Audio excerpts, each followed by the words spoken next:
اور کافر کہنے لگے کہ اس قرآن کو سنا ہی نہ کرو، اور جب پڑھنے لگے تو شور مچا دیا کرو تاکہ تم غالب رہو۔ سو ہم بھی کافروں کو سخت عذاب کے مزے چکھائیں گے اور ان کے برے اعمال کی جو وہ کرتے تھے سزا دیں گے۔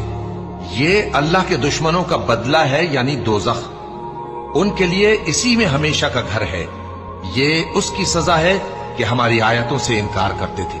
اور کافر کہیں گے کہ اے ہمارے پروردگار، جنوں اور انسانوں میں سے جن لوگوں نے ہم کو گمراہ کیا تھا ان کو ہمیں دکھا کہ ہم ان کو اپنے پاؤں تلے روند ڈالیں تاکہ وہ سب سے نیچے رہیں۔ جن لوگوں نے کہا کہ ہمارا پروردگار اللہ ہے، پھر وہ اس پر قائم رہے، ان پر فرشتے اتریں گے اور کہیں گے کہ نہ خوف کرو اور نہ غمناک ہو، اور بہشت کی جس کا تم سے وعدہ کیا جاتا ہے خوشی مناؤ۔